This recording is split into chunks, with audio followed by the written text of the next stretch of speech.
আউযুবিল্লাহি মিনাশ শাইতানির রাজিম। বিসমিল্লাহির রহমানির রহিম। পবিত্র কোরআন মজিদের 6 নম্বর সূরা আনামের আলোচনা চলছে। এখন 136 নম্বর আয়াত থেকে শুরু হচ্ছে।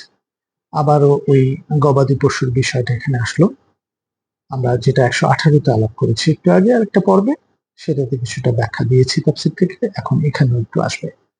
আল্লাহ যে খাদ্যশস্য ও গবাদি পশু ওদের দিয়েছেন তা থেকে একটি অংশ ওরা আল্লাহর জন্য নির্ধারিত করে এবং নিজেরা ধারণ করে বলে এ অংশ আল্লাহর জন্য, এবং নিজেরা ধারণ করে বলে এই অংশ আল্লাহর জন্য আর এই অংশ আমাদের দেবতাদের জন্য। যা ওদের দেবতাদের অংশ, তা কখনো ওদেরকে আল্লাহর সাথে ঘনিষ্ঠ করে না, কিন্তু আল্লাহর অংশ বলে ওরা যা বলে তা দেবতাদের সাথে ওদের ঘনিষ্ঠতা বাড়ায়। কতই না বাজে ওদের বিচার বিবেচনা। এই 136 নম্বর আয়াতে বুঝবার জন্য আমরা একটু ইতিহাসে যাই তাফসীর থেকে। এই আয়াতে মুশরিকদের একটি বিশেষ পথভ্রষ্টতা ব্যক্ত করা হয়েছে। আরবদের অভ্যাস ছিল যে শস্যক্ষেত্র, বাগান এবং ব্যবসা বাণিজ্য থেকে যা কিছু আমদানি হতো তার এক অংশ আল্লাহর জন্য এবং এক অংশ উপাস্য দেবদেবীর নামে পৃথক করে রাখত। আল্লাহর নামের অংশ থেকে গরিব মিসকিনকে দান করা হতো এবং দেবদেবীর অংশ মন্দিরের পূজারী, সেবায়েত ও রক্ষকদের জন্য ব্যয় করত।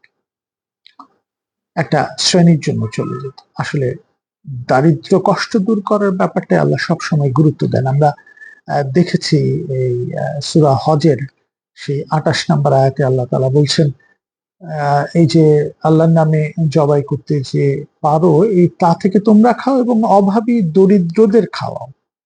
এই যে খাও, গরিবের হক আদায় করো, এই বিষয়গুলোর উপরই আসলে এই পশুর ব্যাপারটার সাথে সম্পৃক্ততা আছে।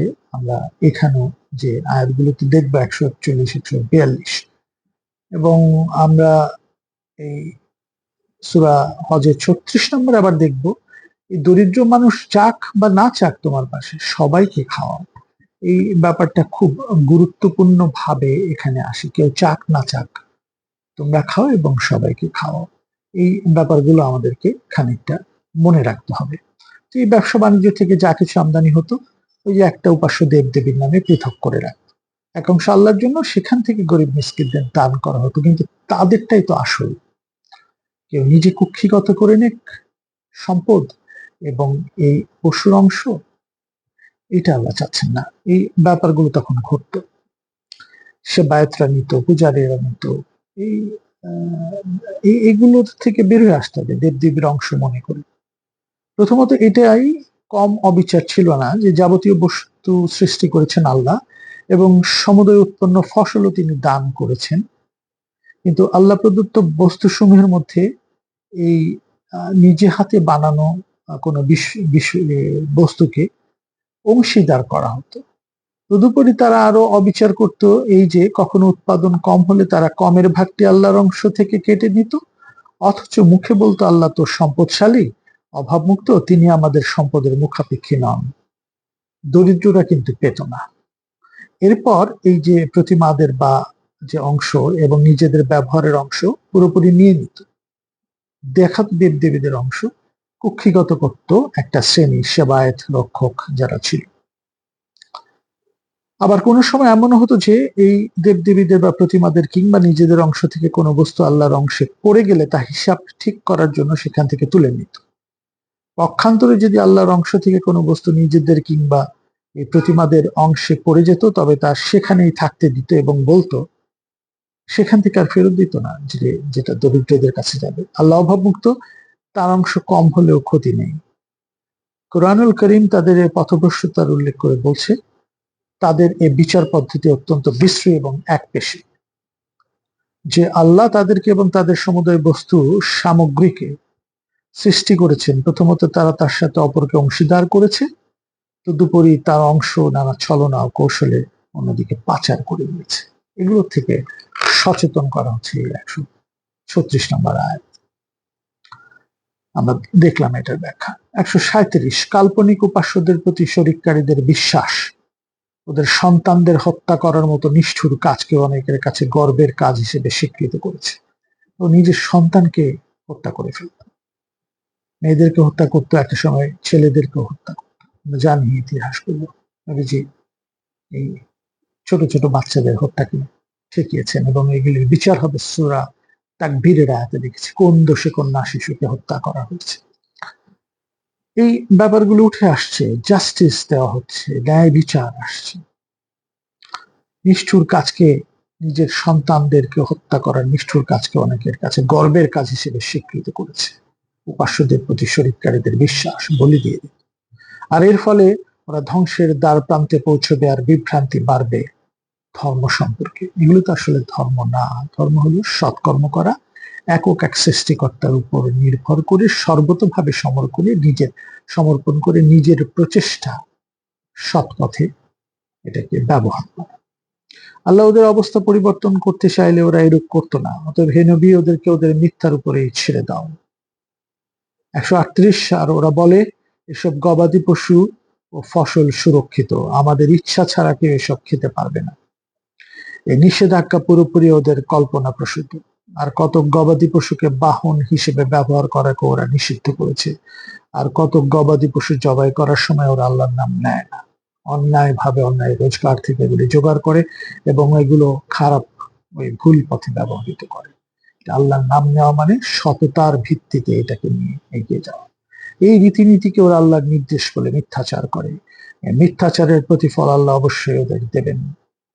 সম্পদ কুক্ষিগত করা, এগুলিকে কুক্ষিগত করা, এবং এই রক্ষকদের ওই যে মানুষগুলো দেখাতো তারা পুরোহিত, এদেরকে দিয়ে দেওয়া, এটা না, দরিদ্র কষ্ট দূর করা আসলে।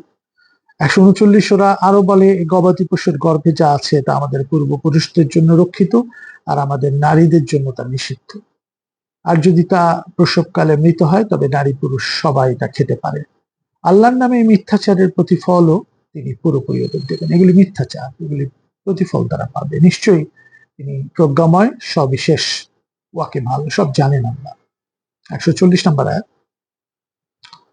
অজ্ঞ, অবিদ্যা আক্রান্ত ও দুর্বল মনে হওয়ার কারণে যারা তাদের সন্তানকে হত্যা করে এবং আল্লাহ যা হালাল করেছেন তা নিজেদের জন্য হারাম করে, প্রতিপালকের নামে মিথ্যারোপ করে, তারা অবশ্যই ক্ষতিগ্রস্ত, তারা বিপদগামী, সৎ পথ থেকে বঞ্চিত।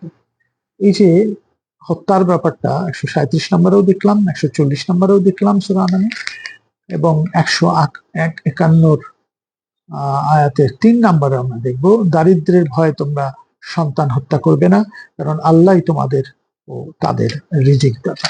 এই চমৎকার শিক্ষাগুলো, কুসংস্কার এবং এই অবিচার দূর করার জন্য আল্লাহ তাআলা নিয়ে আসছেন এখানে ফল ফসল, পশু এবং গবাদি পশুর ব্যাপারগুলোকে উঠিয়ে আন। নামকরণ তো জাস্ট একটা শব্দ নিয়ে নামকরণ হয়, কিন্তু সার্বিকতায় ন্যায় বিচারটা সর্বত্র ছড়িয়ে আছে কোরআন। 17 নম্বর রুকু, 141 নম্বর আয়াত।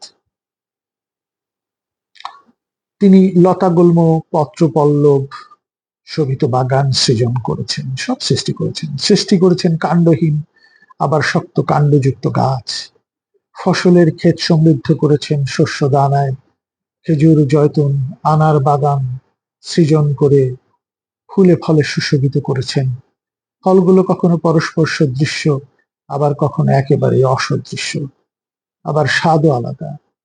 যখন ফল ও ফসল উৎপন্ন হবে তখন তোমরা তা খাবে এবং গরিবের হক আদায় করবে। এটি চমৎকার বিষয় আসছে কোরআনের সর্বত্র, যে ফল ও ফসলের কোনো অপচয় করো না। এটা সার্বিক অর্থে আল্লাহ বুঝায় অপচয় করো না কোনো। নিশ্চয়ই আল্লাহ অপচয়কারীদের অপছন্দ করেন। সর্বতভাবে এটা আমাদের শিখতে হবে জীবনের প্রত্যেকটা ক্ষেত্রে। 142 নম্বর আয়াত। আর গবাদি পশুর মধ্যে কিছু আছে বড়, ভারবাহী, আর কিছু ছোট আকারের, যেগুলো খাওয়া যায়। আল্লাহ তোমাদের যা রিজিক হিসেবে দিয়েছেন তা খাও, ব্যবহার করো, এগুলোর ব্যালেন্স সৃষ্টি করো। কখনো শয়তানের পদাঙ্ক অনুসরণ করো না, শয়তান তোমাদের ঘোষিত শত্রু।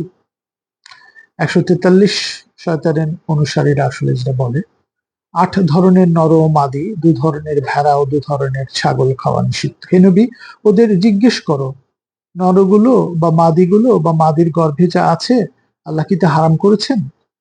তোমরা যদি সত্যবাদী হও তবে প্রমাণ পেশ করো। সব ভুল ভাল তারা উপস্থাপন করত। 144 নম্বর আয়াত। একইভাবে তারা নিষিদ্ধ করেছে 2 লিঙ্গের 2 ধরনের উট ও 2 ধরনের গরু। ওদের জিজ্ঞেস করো 2 ধরনের নর ও 2 ধরনের মাদি এবং মাদিদের গর্ভে যা আছে তা কি আল্লাহ হারাম করেছেন? আল্লাহ নির্দেশ দেওয়ার সময় তোমরা কি সেখানে উপস্থিত ছিলে? অনেক কুসংস্কার তারা ইম্পোজ করে রাখতো। আহ, তারা অন্যায় অবিচার করত, সম্পদ কুক্ষিগত করত, দরিদ্র কষ্ট দূর করতে চেষ্টা করতো না, তাদের অধিকার নিয়ে নিত। এগুলির ব্যাপারে হারাম হালাল অনেক ব্যাপার উপস্থাপন করতে, এগুলি আল্লাহ বলছেন নির্দেশ দেওয়ার সময় কি তোমরা সেখানে উপস্থিত ছিলে? আমি তো দেইনি। এগুলো ভুল। সত্যিকারের জ্ঞান ছাড়া নিজেদের মন গড়া ধারণাকে আল্লাহর কথা বলে প্রচার করে মানুষকে যারা বিভ্রান্ত করে, তাদের চেয়ে বড় জালেম সীমা লঙ্ঘনকারী আর কে হতে পারে? আর আল্লাহ জালেমদের সৎ পথ প্রদর্শন করেন না। এরপরে 18 নম্বর রুকু 145 নম্বর আয়াত। হে নবী, ওদের বলো, আমার কাছে যে ওহী এসেছে সে অনুসারে মৃত পশু, বহমান রক্ত, শূকর, আল্লাহ ছাড়া কারো নামে জবাই করা পশুর মাংস ছাড়া সবই হালাল। তারপরও অবাধ্য না হয়ে সীমালঙ্ঘন না করে একান্ত নিরুপায় অবস্থায় যদি কেউ এসবের কিছু খেয়ে ফেলে, তবে তোমার প্রতিপালক পরম দয়ালু, অতীব ক্ষমাশীল। আমরা একটু আগে এটা পড়েছি, এটার ব্যাখ্যাগুলি দেখেছি। 146 নম্বর আয়াত, নিরুপায় হয়ে খেয়ে ফেললে, ওই যে সূরা মাইদার 3 নম্বরেও একইভাবে বলা হচ্ছে। 146, আর ইহুদীদের জন্য আমি নখরযুক্ত সকল ধরনের পশু হারাম করেছিলাম, আর গরু ও ছাগলের চর্বিও হারাম করেছিলাম, তবে পিঠ, পেট ও হাড়ের সাথে লেগে থাকা চর্বি হালাল ছিল। অবাধ্যতার জন্যই তাদের শাস্তি দেওয়া হয়েছিল। অবাধ্যতার জন্য একটা নির্দিষ্ট পার্সপেক্টিভে, নির্দিষ্ট সময় এটা করা হয়েছিল। নিশ্চয়ই তোমার প্রতিপালকের কথা সত্য, সব সময়ের জন্য না। 147 নম্বর আয়াত, এরপরও যদি ওরা মিথ্যা অপবাদ দিয়ে তোমাকে প্রত্যাখ্যান করে, তবে ওদের বলো, আমাদের প্রতিপালক পরম দয়ালু, কিন্তু অপরাধীদের শাস্তি রদ করা হয় না।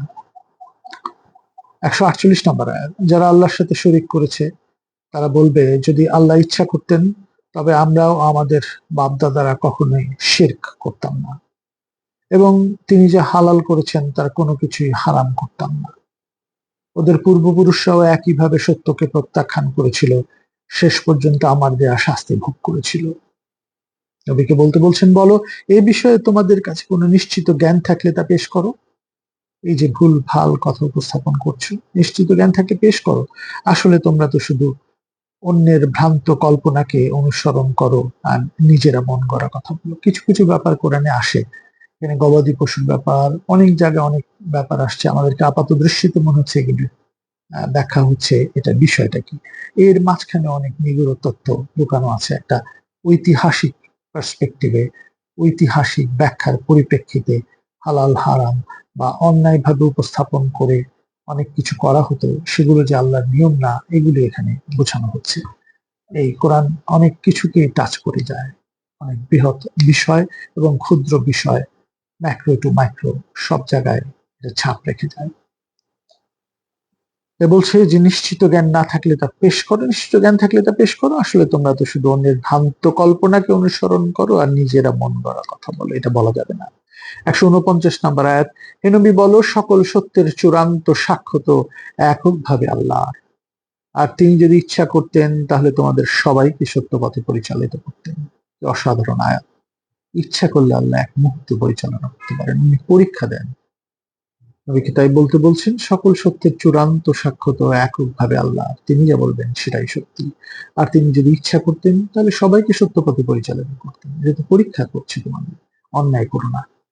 150 নম্বর আয়াত, বলো, আল্লাহ যে এসব হারাম করেছেন এ ব্যাপারে তোমাদের সাক্ষী হাজির করো। তারা এ ব্যাপারে সাক্ষ্য পেশ করতে পারে, মিথ্যা সাক্ষ্য পেশ করতে পারে, কিন্তু তুমি তা অবশ্যই গ্রহণ করবে না। এই যে পৃথিবীতে শিক্ষা দিচ্ছে, অনেক মিথ্যা সাক্ষ্য গ্রহণ পেশ করা হবে, কিন্তু সত্যের মতো উপস্থাপন করা হবে। নবীকে বলছেন তুমি তা গ্রহণ করবে না, একজন বিচারক তা গ্রহণ করতে পারে না, একটা সৎ মানুষ এটা গ্রহণ করতে পারে না। আমাদের বিচার জাস্টিস সিস্টেমটাকে কারেকশনের জন্য আসছে সার্বিক।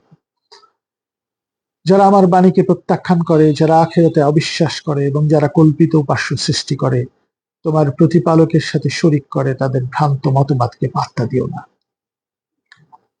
এই যে খারাপ মানুষ মিথ্যা সাক্ষ্য আনবে, ভ্রান্ত মতবাদ আনবে, এগুলোকে পাত্তা দিতে মানা করছেন নবীকে। এই অসাধারণ আয়াত গুলোর মাঝখানে অনেক নিগূঢ় শিক্ষা আছে, যেগুলো আমরা আমাদের জীবনে পালন করার চেষ্টা করবো ইনশাআল্লাহ। জাযাকাল্লাহু খাইরান। আসসালামু আলাইকুম ওয়া রাহমাতুল্লাহি ওয়া বারাকাতুহু।